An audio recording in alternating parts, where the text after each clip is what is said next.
Hello दोस्तों, नमस्कार। मैं विष्णु आपका तत्सम बोध पे स्वागत करता हूँ। आज का जो हमारा टॉपिक है वो है इंडो बांग्लादेश टाइज़। ये टॉपिक हम क्यों पढ़ रहे हैं? वो इसलिए कि अभी हमारे प्रधानमंत्री 2 दिन की यात्रा पे बांग्लादेश गए हैं। और दूसरी बात है कि इस समय का इम्पोर्टेंस क्या है कि अभी अभी जस्ट 50 वर्ष पूरे हुए हैं हमारे भारत और बांग्लादेश के रिलेशनशिप का। तो इसलिए भी ये हमारे करंट अफेयर्स के लिए, जीएस पेपर 2 के लिए और करंट अफेयर्स इन जनरल के लिए भी ये इंपॉर्टेंट है। इंटरनेशनल रिलेशंस में ये बहुत इंपॉर्टेंट टॉपिक होने वाला है। तो आइए हम समझते हैं इसके बहुत सारे डायमेंशंस को। आपको मालूम होगा कि बांग्लादेश का क्रिएशन ईयर 1971 था, जब हमारे यानी इंडिया और पाकिस्तान का वॉर भी हुआ और भारत ने बहुत ज़बरदस्त सहायता की थी उन बांग्लादेश को मुक्ति वाहिनी के जरिए। मुक्ति वाहिनी एक आर्म्ड सेना बनी थी, एक्चुअली यूनिफॉर्म नहीं थी, है ना। वो एक गाँव में इंडिया की तरफ से और कुछ ट्रेंड बांग्लादेशी मिल के साथ लड़े थे पाकिस्तानी सोल्जर के साथ। यह 13 दिन का वॉर चला था, जिसमें पाकिस्तान के लगभग 93,000 सोल्जर्स को भारत ने पकड़ लिया और उसी के चलते एक नेगोशिएशन हुआ जहाँ पे बांग्लादेश का इंडिपेंडेंस हुआ। आपको एक और जानकारी मैं देना चाहता हूँ कि भारत ही वो पहला देश था जिसने बांग्लादेश को इंडिपेंडेंट कंट्री के तौर पर रिकग्निशन दिया था। ठीक है, तो वहाँ से हमारी शुरुआत हुई थी। धीरे धीरे रिलेशनशिप में बहुत सारे एग्रीमेंट होते गए, है ना। आने वाले टाइम पे फिर अलग अलग जैसे जैसे लीडरशिप आई, अपने अपनी एनर्जी को डाला। पोस्ट 2000 ही हमारे टाइज में जो है ना वार्मथ बढ़ा है और एरियाज ऑफ कोऑपरेशन बढ़ा है। और अभी इस पॉइंट पे हम पहुंचे हैं कि हमारे एरिया ऑफ कोऑपरेशन नित्य बढ़ते ही जा रहे हैं। तो आइए हम एक एक डायमेंशन को समझते हैं। जैसे जो सबसे इंपॉर्टेंट डायमेंशन इंडिया और बांग्लादेश का आज के टाइम पे है वो है माइग्रेंट क्राइसिस के बारे में। अब आप समझिए ये माइग्रेंट क्राइसिस किस बारे में है। जब भारत से आज़ाद हुआ था पाकिस्तान, तो पाकिस्तान दो टुकड़ों में था उस वक्त। एक वेस्ट पाकिस्तान जो आज का पाकिस्तान है और एक ईस्ट पाकिस्तान जो आज का बांग्लादेश है। जब बांग्लादेश में लोग आज़ादी की डिमांड करने लगे थे, किससे? पाकिस्तान से। क्यों? क्योंकि पाकिस्तान ने लैंग्वेज का इम्पोजिशन किया था। जैसे उर्दू को थोपा गया था बंगालियों पे, वो लोग बंगाली स्पीकर्स थे। ये तो एक फॉर्म ऑफ एक्सप्लॉयटेशन था। दूसरा था कि यहाँ के लोगों का जो पॉलिटिकल रिप्रेजेंटेशन था, जैसे जो रहमान साहब थे वो जीते थे लेकिन उनको सही से प्रधानमंत्री का पोस्ट नहीं दिया गया। ये सब कल्मिनेशन हुआ बहुत सारे फैक्टर्स का, जिसमें कि ये लोग स्ट्रगल किए अपने फ्रीडम के लिए। तो उस दौरान पाकिस्तान बहुत सारा अट्रोसिटीज़ करता था इन लोगों पे। तो इसके कारण क्या हुआ कि एक तो नेचुरल वहाँ से अपसर्ज था लोगों का आना भारत में। दूसरी बात, जब बांग्लादेश लिबरेट हो गया उसके बाद भी बहुत सारे लोग इकोनॉमिक रीजन से या जो वहाँ की माइनॉरिटी पॉपुलेशन है वो डर के मारे भी भाग के भारत में चली आई। ये समस्या बहुत ज़्यादा हमारे उन्हीं इलाकों में है जो लोग बॉर्डरिंग स्टेट से, स्पेशली असम में है। असम में एक और कारण है इस चीज़ का बढ़ने का, एक तो आईएसआई का प्रोजेक्ट भी है पाकिस्तान स्पॉन्सर्ड। दूसरा कि वहाँ पे एग्रीकल्चर बहुत ही ज़्यादा फ़ायदेमंद है, इसलिए कि ब्रह्मपुत्रा रिवर का फ्लड प्लेन के कारण वहाँ पे साल में 3-3 फसलें होती हैं। तो इसलिए वहाँ पे इकोनॉमिक रीजन्स के कारण भी बहुत सारे लोग आ जाते हैं। अब क्योंकि असमीज़ लोगों को लगा कि उनका कल्चर धीरे धीरे खत्म हो रहा है। वो कैसे लगा कि उन्होंने वोटर में लिस्ट में देख रहे थे उनकी परसेंटेज नित्य घटते जा रही थी। तो उनको लगा कि अगर हमने इस पे रिवोल्ट नहीं किया और हमने हमने अपने कल्चर को बचाने की कोशिश न की तो हम लोग खत्म हो जाएंगे। तो वो एक रेवोल्यूशन चला था, एक तरह से कहिए कि 1979 से लेकर 85 के बीच में। उसके बाद एक ट्राइपर्टाइट अग्रीमेंट हुआ भारत सरकार, असम की सरकार और आसू वहाँ के स्टूडेंट यूनियन के बीच। और वहाँ पे कहा गया कि 1971 के पहले के जो लोग आ गए चलो वो तो ठीक है, 71 के बाद जो लोग आए हैं उनको डिपोर्ट किया जाएगा बांग्लादेश में। ये 85 में हुआ था समझौता, लेकिन उसको अमल में धीरे धीरे सरकारें लाई नहीं और बाद में जाकर सुप्रीम कोर्ट को ये कहना पड़ा कि आप लेके आइए, एक लिस्ट बनाइए कि कौन कौन लोग असम में 1971 के जो पहले थे वो वहाँ के नागरिक होंगे, उसके बाद वाले लोगों को बांग्लादेश भेजा जाएगा। जैसा कि आपने न्यूज़ में पढ़ा होगा। तो लगभग 19 लाख लोगों की लिस्ट निकली है। अभी जब हाल ही में वहाँ पे इलेक्शन हो रहा है, फेज 1 तो अभी हो भी गया, कल ही था। तो वहाँ पे एक मुद्दा बना है कि फिर से वो लोग इस चीज़ की जांच करेंगे, जिसको एनआरसी बोलते हैं ना, सिटीजन का रजिस्टर नेशनल वहाँ बन रहा है। तो इस बात को लेके एक बांग्लादेश भी कभी कभी खफा हो जाता है, वहाँ से भी छिटपुट कभी कभी इस तरह के बयान आ ही जाते हैं। क्यों ऐसा है? क्योंकि इतने सारे लोगों को वापस लेना उसके भी बस की बात नहीं है ना। और आइडेंटिफिकेशन की बात है, आप कौन से डॉक्यूमेंट दे रहे हैं, वो अग्री करते हैं कि नहीं, ये सारी बातें इसमें इन्वॉल्व होंगी। तो इसलिए एक कंटेंशियस इशू भी है और एक बर्निंग इशू है, क्योंकि अभी रिकरेंट हो रहा है ना। दूसरी चीज़ है कि इसके अराउंड पॉलिटिक्स भी है। मान लिया जाए कि वो एक्चुअल में ट्रांसफ़र हो रहा है नहीं हो रहा, आप सोचिए कब से ये बातें चल रही हैं। जब असम में ये बातें हुई थी तब 85 का दौर था जहाँ पे साइन हुआ था एमओयू, लेकिन आज 2021 में चल रहा है और अभी भी फाइनलिटी नहीं हुई है, यानी आने वाले सालों में भी ये चलता रहेगा। तो इसके अराउंड जो पॉलिटिक्स भी होता है उससे क्या होता है, माहौल ख़राब हो जाता है। माहौल ख़राब होता है तो जो माइनॉरिटी बांग्लादेश में रहती है उनको कभी कभी इस चीज़ का बर्न मतलब उनको असर दिखता है उन पे भी। तो ये सब टाइज में कहीं ना कहीं एक तरह से खिटपुट ला सकते हैं, टाइज खराब हो सकते हैं। तो इसलिए ये मुद्दा बहुत ही इम्पॉर्टेंट है। दूसरा जो मोस्ट इम्पॉर्टेंट, तो आप उस कैटेगरी में ला सकते हैं कि बहुत सारे इंपॉर्टेंट फोरम्स हैं जहां इंडिया और बांग्लादेश दोनों कोलाबोरेशन करते हैं। जैसे कि आप यूनाइटेड नेशन सिक्योरिटी काउंसिल का ही लीजिए, जो नॉन परमानेंट 10 मेंबर्स होते हैं उसमें भारत का इलेक्शन 2 साल के लिए भी हुआ है, वहाँ भी बांग्लादेश ने हमें सपोर्ट किया है। और इन जनरल भी भारत के बहुत सारे इश्यूज़ पे बांग्लादेश का सपोर्ट रहता है। बाकी सारे दो तो रीजनल फोरम्स हैं, सार्क हो गया है ना, और बिम्स्टेक हो गया। अब सार्क को ही ले लीजिए, जब कोविड-19 पिछले साल आया था, कोरोना का काल था, तब हमारे तरफ से एक इमरजेंसी फंड लॉन्च किया गया था सार्क कंट्रीज़ के लिए। और उसके पहले तो हमने सार्क सैटेलाइट भी लॉन्च किया है जो कि फैसिलिटेट कराता है उनको। फिर हमने उसमें ट्रेड भी लॉन्च किया था, फ्री ट्रेड एरिया, जहाँ पे आपको इंपोर्ट जो बांग्लादेश से सामान आता है भारत में तो उस पर कस्टम ड्यूटीज़ कम लगता है या फ्री लगता है ना। तो इस तरह से हमारा उनका कोलाब्रेशन सार्क में है। बिम्स्टेक में भी है, बिम्स्टेक में और सारे कंट्री भी जुड़ जाते हैं, बांग्लादेश भी है उसमें, जहाँ से कि इंडियन ओशन रीजन के अराउंड कंट्रीज़ का एक तरह से सिक्योरिटी, मैरीटाइम सिक्योरिटी है, टेक्निकल कोलाबोरेशन है, इकोनॉमिक कोलाबोरेशन है। तो उसके लिए भी एक इम्पॉर्टेंट फोरम है IORA, Indian ocean rim association भी है, जिसमें कि मैरीटाइम सिक्योरिटी के बारे में ज़्यादातर डीलिंग्स होती है। तो ये फोरम्स ऐसे हैं जहाँ पे आपको ज़रूरत पड़ती है एक से ज़्यादा कंट्रीज़ को लेके और लोगों के कॉमन और शेयर्ड इंटरेस्ट को सर्व करना। जैसे कि इंडियन ओशन रीजन को freedom of trade and navigation सही रखना है, सबके लिए अच्छा होगा, तो इसलिए इन लोगों की ज़रूरत पड़ती है। आने वाले समय में आप देखेंगे कि डिजास्टर मैनेजमेंट भी एक ऐसा एरिया होने वाला है जहाँ पे हम लोग बहुत कोलैबोरेट करने वाले हैं, क्योंकि इंडिया को साइक्लोन प्रिडिक्शन में या साइक्लोन इवैक्यूएशन में बहुत ज़्यादा महारत हासिल, जो कि बांग्लादेश भी सफ़र करता है इससे। तो इसलिए ये सब फोरम्स इम्पॉर्टेंट हैं। जो इसी कड़ी में अगला डायमेंशन है हमारा कल्चर है। अब देखिए, बांग्लादेश आज़ादी से पहले तो क्या था, भारत का हिस्सा था, बंगाल था वो, है ना। अगर हमारे सेपरेशन में जाएंगे तो उसकी नींव कहाँ पड़ी थी, जब स्वदेशी आंदोलन हमारे यहाँ चलाया गया था उस वक्त बंगाल को 2 डिवीज़न किया गया था। वो ब्रिटिशर्स की डिवाइड एंड रूल पॉलिसी का हिस्सा था। फिर 1911-12 में जाके उसको फिर से मिलन कर दिया गया, लेकिन माइनॉरिटी का सेपरेट इलेक्टोरेट मिलना मुस्लिमों को मॉन्टे मॉर्ले रिफॉर्म्स में, वहीं से कहीं ना कहीं सीट पड़ गया था और बाद में फाइनली जाके 1947 में वो अलग हुए। लेकिन देखेंगे आप कि वहाँ की लैंग्वेज, वहाँ की खान पान, वहाँ की बोली भाषा सब एक तरह से बंगाल का ही था, यानी ईस्ट बंगाल वेस्ट बंगाल उस लाइन पे कोई डिफरेंस नहीं था, ये केवल रिलीजियस डिवीजन था। दूसरी चीज़ है कि जब आप टेक्सटाइल में भी देखेंगे तो जूट की खेती एक तरफ होती है, जूट के मिल्स एक तरफ होते हैं, तो बांट देने से क्या इकोनॉमी भी तितर बितर हो गई। तो जब पाकिस्तान जब तक था तब तक इस चीज़ को बहुत ही ज़्यादा खुल के आने नहीं दिया गया, लेकिन जब बांग्लादेश क्रिएट हुआ तो लोग अपना एक्सप्रेशन फिर से करने लगे। तो देखा गया कि हम कॉमन और शेयर्ड कल्चर है, शेयर्ड हिस्ट्री है, तो क्यों ना इस बारे में भी आगे बढ़ा जाए इस लाइन्स को लेके। तो अभी कुछ ऐसी चीज़ें चल रही हैं जैसे कि जॉइंट फिल्मिंग हो रही है, शेख मुजीबुर रहमान जिनका भी सेंटेनरी सेलिब्रेशन भी मनाया गया और उन पे बायोपिक श्याम बेनेगल साहब बना रहे हैं, तो ये एक तरह का कोलाबोरेशन है। फिर लैंग्वेज पे भी कोलाबोरेशन है कि कैसे बांग्ला भाषा को और ज़्यादा से ज़्यादा बढ़ाया जाए, उसमें चैनल्स खोलने के प्रावधान हो सकते हैं, बहुत सारे जॉइंट प्रोग्राम्स लाने की बात की जा रही है। तो जब आपके cultural ties people to people मजबूत होते हैं तो देश का टाइज बहुत ज़्यादा अच्छा हो जाता है और उसको करने में ज़्यादा दिक्कत नहीं होती। लोगों का भी एक प्रेशर होता है लीडरशिप पे कि कहीं गलत से इधर उधर ना आप भटक जाएं और रास्ते पे रहें। तो कल्चरल टाइज मजबूत होने से दो देशों के बीच आपसी परस्पर संबंध और भी अच्छे हो जाते हैं। एक और इसी कड़ी में सबसे इम्पोर्टेंट है वाटर का शेयरिंग। अब देखिए, नदी हिमालय से मान लीजिए निकलती है और समुद्र की तरफ जाती है, तो वो तो ये नहीं देखती है कि इंडिया से मैं निकल रही हूँ और बांग्लादेश में जा रही हूँ, ये डिवीज़न तो आपने बनाया ना। तो क्या होता है कि जब इस तरह से दो देश एक ही नदी का पानी शेयर करते हैं तो अक्सरहा क्या होता है कि पानी जब ज़्यादा रहता है तब तो बहुत ज़्यादा प्रॉब्लम नहीं होती है। इनफैक्ट जब पानी ज़्यादा रहता है तो जो लोग नीचे रहते हैं वो कहते हैं कि आप पानी छोड़ रहे हैं, मेरे यहाँ बाढ़ आ रहा है।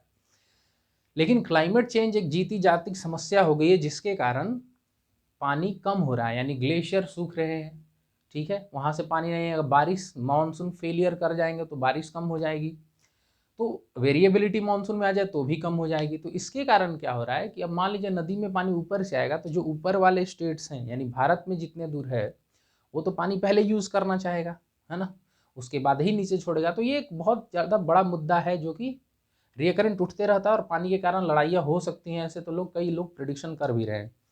लेकिन भारत और बांग्लादेश में अच्छी बात क्या है कि हमारे यहाँ लगभग 54 नदी का पानी शेयर होता है, ठीक है।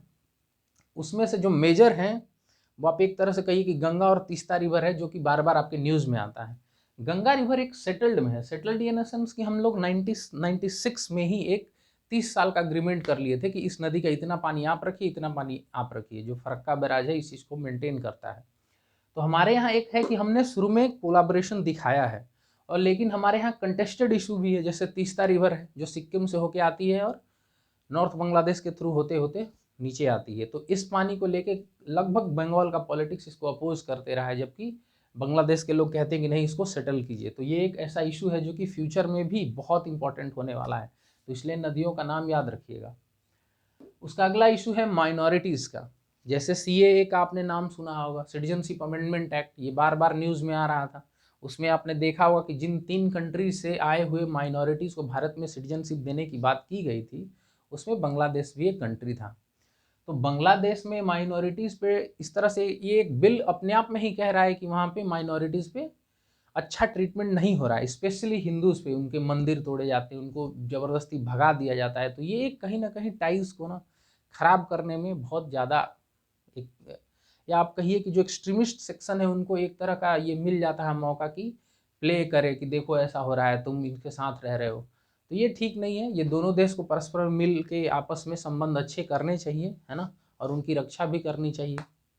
तो ये भी रिकरेंट रहता है। ये कहीं ना कहीं माइग्रेंट और माइनॉरिटीज़ दोनों आपस में जुड़े ऐसे मुद्दे हैं जहाँ पे एक सिटीजन दूसरे यहाँ आने जाने से या उनके यहाँ प्रोटेक्शन के लिए बहुत ज़्यादा न्यूज़ में रहते हैं। तो ये भी इशू रहेगा अभी, क्योंकि हिंदू मुस्लिम इशू इतना जल्दी सॉल्व होने वाला नहीं है। पर ये बात ज़रूर है कि जैसे जैसे हमारे कोलाबोरेशन एक डायमेंशन से दूसरे डायमेंशन में हम बढ़ते जाएंगे, वो धीरे धीरे कम होते जाएंगे, ठीक है, और इसी दिशा में बढ़ने की भी ज़रूरत है। आगे और सारे डायमेंशन जो हैं वो इस तरफ लिखे हुए हैं, जैसे डिफेंस। अब डिफेंस में मूलतः जो हमारा है कि आप देखेंगे कि क्वेश्चंस कई बार क्या पूछते हैं, कई सारे एक्सरसाइजेस के बारे में पूछते हैं। तो हमारे यहाँ मिलिट्री एक्सरसाइज संप्रीति होता है, नेवी का एक्सरसाइज है मिलान, और हम क्योंकि भारत का आत्मनिर्भर पुश है तो हम डिफेंस के एक्सपोर्ट को भी बढ़ावा देना चाहते हैं।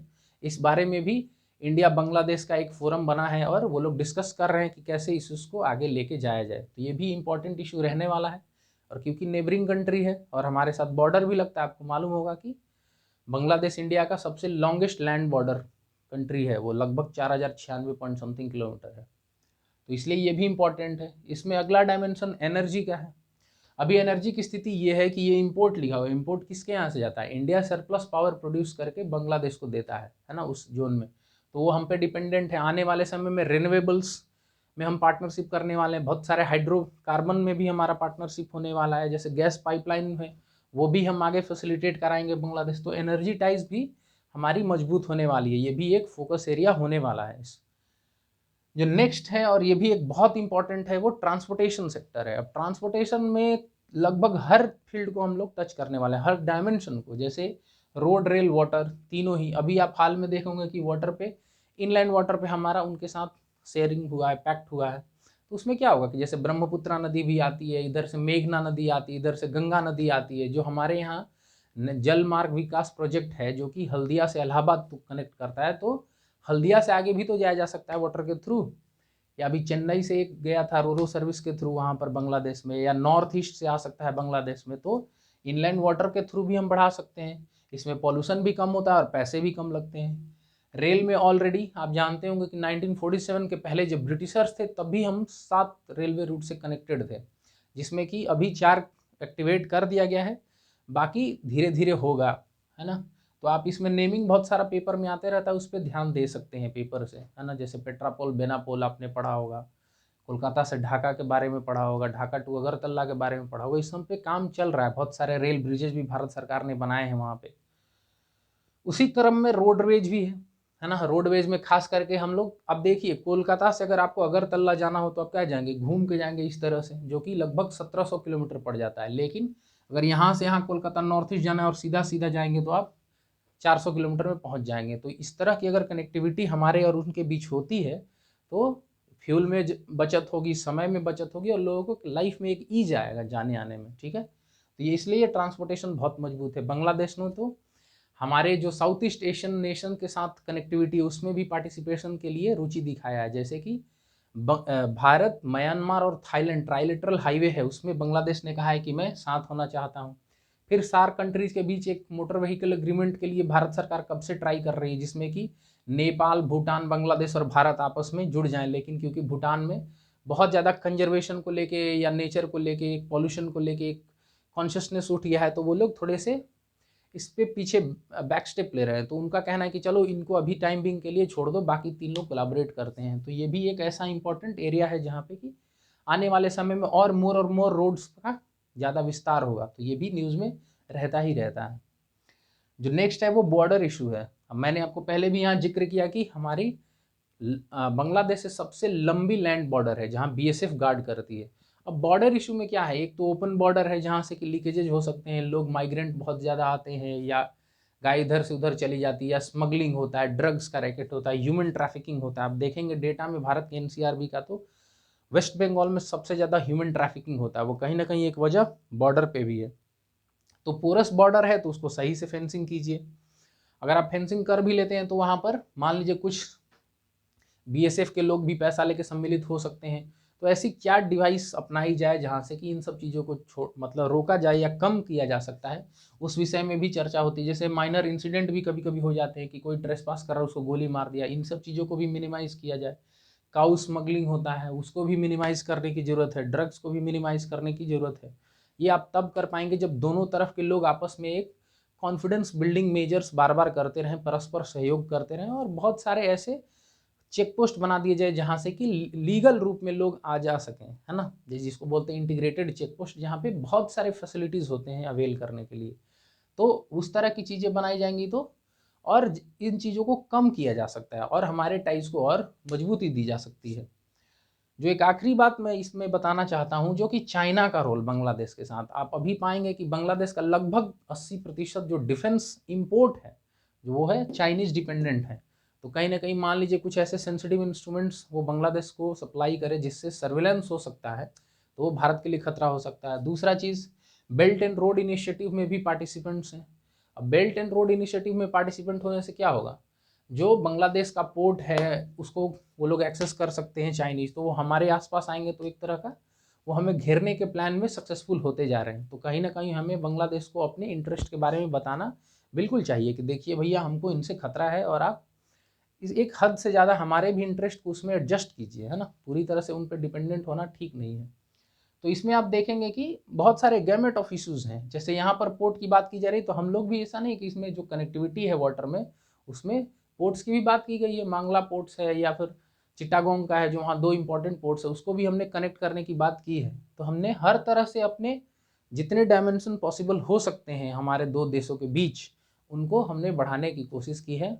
और आई होप कि मैंने लगभग बहुत सारे डायमेंशन टच कर दिया है। अगर आपको इस बारे में लिखने को आता है तो आप अलग अलग डायमेंशन को दे सकते हैं। थोड़ी बहुत हिस्ट्री दे दीजिए, थोड़ी बहुत जो उनका लिबरेशन हुआ था उस बारे में है। ये टॉपिक और भी इम्पोर्टेंट इसलिए हो जाता है क्योंकि अभी जस्ट हमारा 50 ईयर्स हुआ है। कभी भी यूपीएससी या बीपीएससी के एग्ज़ाम में कोई ऐसा टॉपिक हो जिसको 50 साल, 100 साल, 75 साल, 25 साल इस तरह के इंटरवल्स आते हैं, तो वो न्यूज़ में हो जाते हैं और इम्पॉर्टेंट बन जाते हैं। इसलिए ज़रूरी है कि उनका शुरुआत से लेके एकदम पूरा स्केल में आप देख लीजिए हर चीज़ को कि हाँ किन किन इश्यूज़ को टच करता है। अगर आपको ब्रॉडली इस तरह से आएगा तो आप कोई भी अब देश को लेके उठ जाइए। मान लीजिए बांग्लादेश अभी है, आप यूएसए के साथ कर सकते हैं, आप पाकिस्तान के साथ कर सकते हैं, श्रीलंका के साथ कर सकते हैं। ये जितनी भी चीज़ें हैं उन सब में आप एक तरह का टेम्पलेट डेवलप कर लीजिए कि हाँ इश्यूज़ क्या क्या हो सकते हैं, है ना। ट्रेड एंड इकोनॉमी भी आप इसी में आप डाइवर्सिफाई कर सकते हैं। तो ये तो एक तरह के टेम्पलेट की बात है ताकि दूसरे सब्जेक्ट, दूसरे कंट्रीज़ के बारे में भी पढ़ सके। इंटरनेशनल रिलेशन एक इम्पॉर्टेंट टॉपिक है और मुझे लगता है कि इसको इस तरह से पढ़ने में आपको थोड़ी बहुत ज़रूर हेल्प मिलेगी। Thank you.